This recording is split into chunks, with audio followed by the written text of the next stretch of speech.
Oh man, I hope you got your helmet, because I do, because guess what? Fear has entered this market. Folks, on Friday, 33 million bearish contracts traded hands. That is the busiest amount of shorting and busiest day for hedging that we have seen in America since we started paying attention to it back in 1992, which happens to be 30 years ago, and I know that quite easily because not only can I do math, 22 minus 92, but I'm also 30. Now, this bearishness is implying the potential capitulation coming from retail. Thus far, during this 2022 market disaster, retail has not been a net seller in this market for a single day. Instead, retail has been spending about $1.2 billion per day buying the dip. And generally and historically, we know that the best thing to do in downdrafts is to buy the dip, because if you miss some of the best days, some say as few as the best 3 days of a year, you could end up having subpar returns, even though you would be riding through a lot more pain potentially in the short term. Now, we don't know if that'll be true for 2022. There's been a lot of tactical trading where people have sort of moved down the slope, so to speak, that is selling, waiting, and then buying back lower. But even folks like that, me included, are now also feeling pain, given that we are potentially now hitting brand new lows again.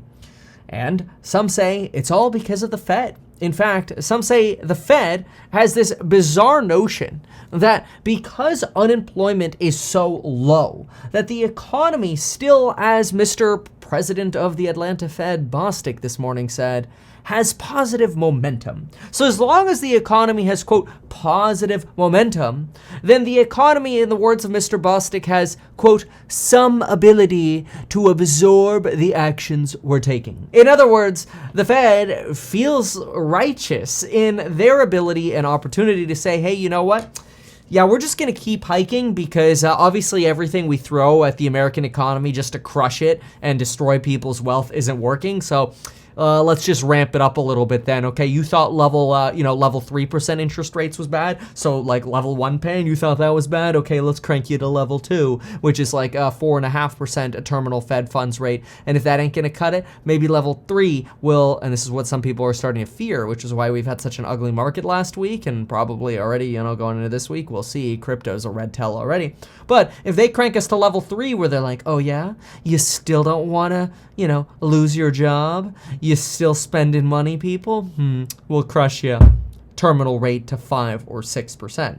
Now, of course, there are many who say that's exactly what needs to be done to be able to crush the highest inflation that we're seeing in 40 years, while at the same time core inflation is still rising. We are seeing some indications that inflation is cracking, but it's making people on one side very, very nervous that, you know what? The Fed is so far behind the curve, they have to be aggressive. Of course, then there are an equal amount of people who say, no, the Fed is going to drive us into a Great Depression if they continue to crush the market the way they are. We're talking about this regularly, and we're using this as an opportunity to do some fundamental analysis on great companies and take advantage of essentially a beautiful opportunity in the market to buy the dip on great companies that we're fundamentally very comfortable in by doing fundamental analysis every single day, whether it's SaaS businesses, or it's AMD's incredibly low valuation, or it's businesses that we think are overvalued. And if you want to be part of those live streams where I go through that, make sure to check out the courses on building your wealth linked down below. Now, on AMD, it's worth noting that AMD looks really, really sexy right now versus NVIDIA, at least based on some of, not only their multiples, but also the amount of damage that they took relative to NVIDIA, who took a substantially disproportionate share of damage from the gaming collapse, which, since crypto is built into gaming revenue, was probably more of a crypto collapse. But anyway, if you have more insight onto AMD or NVIDIA, I'd love to hear your comments in the comments down below. Leave a comment there or join me in those course member live streams. Remember, there's a coupon code expiring this Friday on the 30th. I think that's Friday. Maybe that's actually, maybe that's Thursday. Whatever the 30th is. The 30th is Friday indeed. Anyway, okay, so what do we know? We know that the Fed is moving faster. We know that they're telling us they have to move faster. And there is this legitimate concern that the Federal Reserve could, over the next few cycles, continue to increase their hawkishness. And that kind of pain is something that we're going to continue to feel for the rest of the year. Now, I'm going to talk catalysts in just a moment, but I want to talk Fed first, because you have to remember that no matter what happens with short-term catalysts, we're just trying to predict what the Fed is going to do. And right now, there's no sign that the Fed, during this unprecedented and unique time, saying, Jerome Powell going as far as saying that we are in a new era right now, which is kind of nerve-wracking because it somewhat implies the Fed might just do unprecedented things, right? And possibly it's because they don't know what they're doing, but either way, they kind of feel like they've lost the plot. And so therefore markets are not only hedging, but they're also pricing in this potential that the Fed could actually bring us to that level 3 of tightening, which is where we go to a terminal rate at the Federal Reserve, the Fed funds rate of 5 to 6%. That would, just to be very clear before I talk catalysts here, what a terminal rate of 5 to 6% would mean. First of all, it would guarantee us, in my opinion, this is just my opinion, it would guarantee us, in my opinion, a real estate correction to the size of a 20 to 30% decline. That's a 5 to 6% terminal rate. Right now, we're sitting at probably around 4.5%, and I still think my goal, or I should say my target, of somewhere between a 15 to 20% real estate decline is likely. If you want to learn more, by the way, about catalysts that I look at for when we're at the bottom of the market, there's a completely free video that I'll link down below that breaks down the catalyst that I recommend looking for when you're trying to time the bottom of the market. I also talk a little bit about my startup house hack there, but you could also go to househack.com to learn more. But it's a good video for catalysts alone for the real estate market. But anyway, if we get to 5 to 6%, not only are we going to see probably an additional 10% decline in real estate, maybe even 15% additional decline in real estate, up to maybe even a 35% decline, we're not going to see something like 2008. I really don't believe that's likely because we have substantially stronger banks. We're not going to see a financial banking crisis. Sure, we might see people selling their homes out of fear that prices are peaked and they don't want to ride through another cycle. But then again, there are a lot of people who have locked in really low interest rates, which kind of makes it difficult to say that, oh yeah, you should sell, because then you might end up buying something and having a substantially higher rate, in which case you may have just stayed. But not everybody is in that sort of situation, especially people with multiple properties. They can afford to sell while still maintaining low rates on the property that they're living in. Gee, kind of like what I did. But anyway, the other thing to know is if we do get a terminal Fed funds rate of 5 to 6%, the stock market pain is just the beginning. Is really just beginning. We could end up seeing what Ray Dalio looks forward to, which is potentially an additional 20% decline in the S&P 500. If we thought the S&P 500 sitting around 3,600 was bad, we might go below 3,000. In fact, they're predicting potentially as low as 2,900.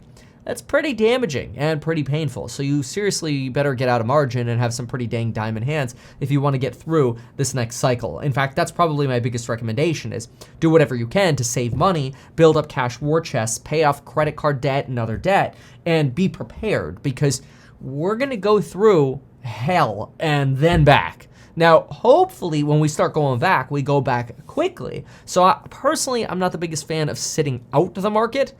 I'm just holding on, and it is painful. But that's because I don't want to miss those best days when the Fed does ultimately soften their position. And generally, and I've been saying this since January, the time to get back in, oftentimes, if you don't want to ride the whole way through, time to get back in often is when the Federal Reserve U-turns.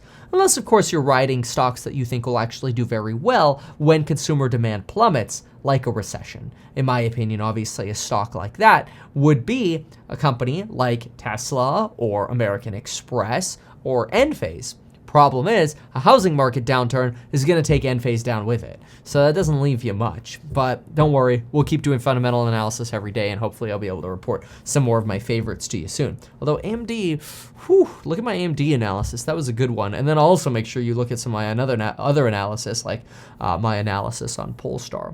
Anywho, so now let's talk catalysts, okay? So a big catalyst that we have developing right now is obviously Russia, and that is Russia is trying to recruit 1 million men. Now, the problem with this is these would be untrained people. You've got to send them through a boot camp. You've got to train them, but many of the Russian leaders are, well, dead. The Kremlin is trying to, or potentially considering sealing borders and keeping people from fleeing Russia. There are now people literally queuing up for hours to get into countries like Kazakhstan and people are crossing into Finland at double the rate that they have been crossing into Finland. So Russia is going to be a potential catalyst here as Putin gets backed into a corner and, well, is not only failing, but likely will continue to fail. This is leading some to worry that there's the potential for any kind of smaller scale or strategic deployment of a nuclear weapon, which of course the United States says they will not tolerate, but then again, we've heard the United States say they won't do, or like they won't allow certain things to happen, and then those things happen anyway, like when chemical weapons were used in Syria. But now again, we won't go into any kind of specific examples of red lines that get crossed and then we don't do anything. On Tuesday, we have a catalyst coming out for real estate, which I love looking at the real estate catalyst, obviously, because whether you're accredited or not, check out househack.com. Non-accredited investors, we should be able to open that up to you in January. The sooner you get in, obviously, you're able to get more warrants, which are kind of like, but they're not free call options. Just read the PPM. This isn't a solicitation, the PPM is. And you can read more about those options, which are pretty neat. And those expire at the end of each month, so we've got a catalyst for that coming up. But anyway, on Tuesday, we get new home sales month over month. We're expecting minus 2.2%. Last month, we had a minus 12.6%. It'll be interesting to see if we actually only get a minus 2.2%. I think it'll end up being worse, but we'll see. We'll get a home price index, which is expected to be flat. That could be because interest rates over the last, I should say in August, didn't really skyrocket the way they did in September, so I would expect more pain on next month's report on this. On Wednesday, we do have Vail Resorts reporting, Paychex reporting Wednesday. Very interested for both of these to see commentary on any kind of quits and the employment situation, especially since the Federal Reserve has now highlighted this as a top priority. I'm also looking for information on inventories from any kind of companies that we see reporting. Like, for example, on Thursday, we're going to get earnings from Nike. Inventories are going to be great here. I'd also like to know if we're going to see the start of the earnings recession with Nike.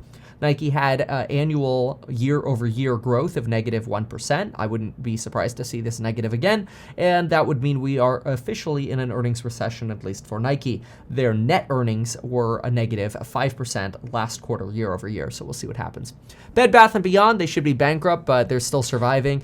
I would like to see here not so much declining revenue because I think the business sucks. I would like to see here how spend per basket is changing. That means how much are people spending every time they check out at Bed Bath, and is that number going down? Are we seeing any kind of commentary of people buying cheaper things versus more premium things? I would expect to see that not only at Bed Bath, but also on Rite Aid, which also reports, or at Rite Aid, which also reports on Thursday.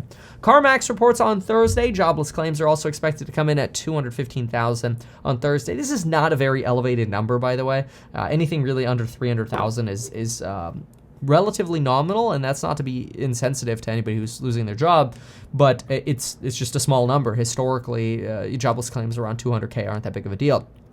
We do get annualized GDP on Thursday, which is expected to come in at negative 0.6% on an annualized level. That would reiterate that we are still in recessionary times. On Friday, we get Carnival. Would like to see capacity numbers here, how much of their cruise ships are actually booking out. And we've got a huge data dump on Friday. Friday's the 30th. We've got quite a few pieces of information coming out on Friday. Less so on earnings, but some really important catalysts. I do want to just get these two out of the way. Obviously, the coupon code on Building Your Wealth with the courses link down below expires on Friday. We've got a really, really big transformation coming, by the way, for the Path to Wealth course. So whether you're in that or you're considering joining that, the entire course is getting a huge makeover. It was never originally completed, and I apologize for that, but it's getting this huge transformation. And let me just leave a hint. You're better off getting in before the price goes up on Friday and we announce these changes for that program. So stay tuned, but you're better off getting in before. You won't regret it. And then, of course, Friday is the end of the month. So if you're interested or considering in investing in HouseHack, make sure you wire your funds before a Friday. So that way you get that maximum 55% warrants. If you're a course member, you get an extra 10%. Now, then we've got Eurozone numbers coming out in terms of inflation. They're expected to come in at 9.7%. Honestly, they could come in at 10%. And if it came in at 10%, psychologically, there would be some major damage to markets, in my opinion, just because a double-digit inflation read would be quite devastating. Again, we're expecting 9.7, but we'll see. In the United States, we do get PCE on Friday. That comes out at 5:30 a.m. Leave a comment down below if you think I should go live on PCE. Month over month, we're expecting 0.1%. Year over year, we're expecting 6%. These numbers are always lower than CPI.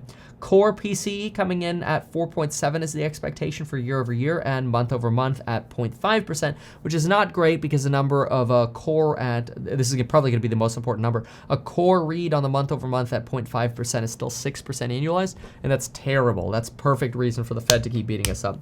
Then, as if we didn't have enough catalysts on Friday, or let alone this week, the University of Michigan expectations come out. These are going to give us an idea on consumer sentiment, expected to come at 59.5.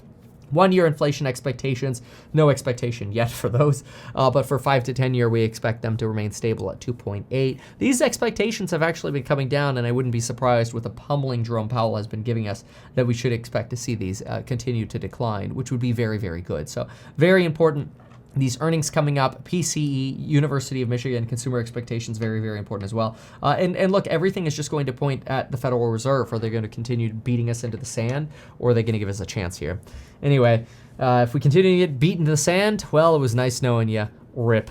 If we get through this and in a year from now we look back and we're like, thank freaking God we invested in 2022, well, fist bump. I'll be there cheering with you. All right, folks. Thanks so much. Bye.